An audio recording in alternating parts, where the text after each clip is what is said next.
அன்பார்ந்த தமிழக மக்கள் எல்லாருக்கும் வணக்கம். தமிழகத்தில் உள்ள பிஜேபி லீடர்களாகிய அண்ணாமலை சாரும் ராஜாவும் இன்னும் சில பேர் எல்லாருக்கும் வணக்கம். நாயனார் நாகேந்திர சாருக்கும் வணக்கம். நாயனார் பாட்டிலுக்கு 10 ரூபா பாட்டு பாடினது தப்பில்லை தலைவரே. ராஜா அவர்களே, உங்களை நான் மதிக்கிறேன். மிக விரைவில் நீங்கள் சென்ட்ரல் மினிஸ்டர் ஆக வேண்டும், மக்களுக்கு சேவை செய்ய வேண்டும். அது பாடியதால் ஒன்றும் தப்பில்லை. பட்டு அது ஒரு உரையாற்றி இருக்க வேண்டும்.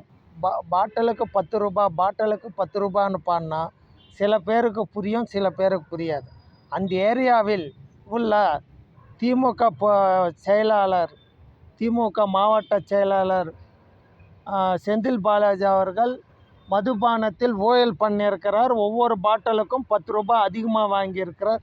இப்படி விளக்கமாக சொல்லியிருக்கலாம். பட்டு அங்கே நடந்த 41 பேர் உயிரினங்களுக்கு இறந்ததற்கு 41 பேர் இறந்ததற்கு காரணத்தை மிக விரைவில் ஆய்வு செய்து சட்டத்தின் முன்னால் நிறுத்த வேண்டும். யாராக இருந்தாலும், இன்க்ளூடிங் யார் சம்பந்தப்பட்டு இருந்தாலும். ஆகையால் இதில் மத்திய உள்துறை அமைச்சகமும் கொஞ்சம் இணைந்து இதில் யார் யார் சம்பந்தப்பட்டிருக்கிறார்கள் அத்தனை பேரும் கைது செய்யப்பட வேண்டும். ஆகையால் இன்னொரு விஷயம் என்னென்றால், விஜய்தும் மிகப்பெரிய தவறு இருக்குது. ஆக்டர் விஜய்தும். ஏன்னா 6 மணி நேரம் தாமதமாக வரக்கூடாது. எந்த ஒரு மீட்டிங்கும் மக்களை காக்க வைக்கக்கூடாது. 1 மணி நேரம் காக்க வைக்கலாம், ஒரு மினிமம் 2 மணி நேரம் காக்க வைக்கலாம். அவர் ஒன்றும் தப்பு ஒன்றும் கிடையாது. 1 மணி நேரமே அதிகம். அப்படி ஒரு சட்ட மசோதாவும் கொண்டு வர வேண்டும். ஐயா ராஜா அவர்களுக்கு என்னுடைய பணிவான வணக்கங்கள். மிக மிக விரைவில் நீங்கள் சென்ட்ரல் மினிஸ்டர் ஆக வேண்டும். ஆளுநர் பதவி இதெல்லாம் வேண்டாம். ஆனாலும் மிக நன்றாக செயல்பட்டு, மிக துரிதமாக செயல்பட்டு மக்களுக்கு சேவையாற்ற வேண்டும். இதில் உள்ள யார் யார் சம்பந்தப்பட்டு இருக்கிறார்களோ அத்தனை பேரும் மக்கள் சட்டத்தின் முன்னால் நிறுத்த வேண்டும்.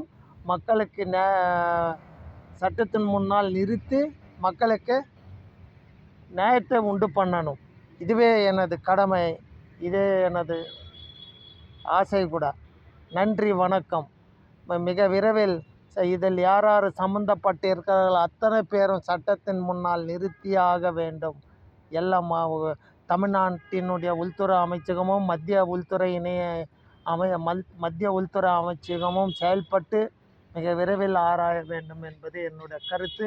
எந்த வகையிலும் குற்றவாளிகளை தப்பக்கூடாது. இது போல் விஜய் அவர்கள் எந்த ஒரு மீட்டிங்க்கும் மக்களாகிய நீங்கள் இந்த அளவு கூட்டத்தை பார்க்க செல்லாதீர்கள். ஏனென்றால் அவர் அந்த அளவுக்கு பாப்புலாரிட்டி லீடர் ஒன்றும் கிடையாது. அவர் சாதாரண சினி ஆக்டர் தான், வேறொன்றும் இல்லை.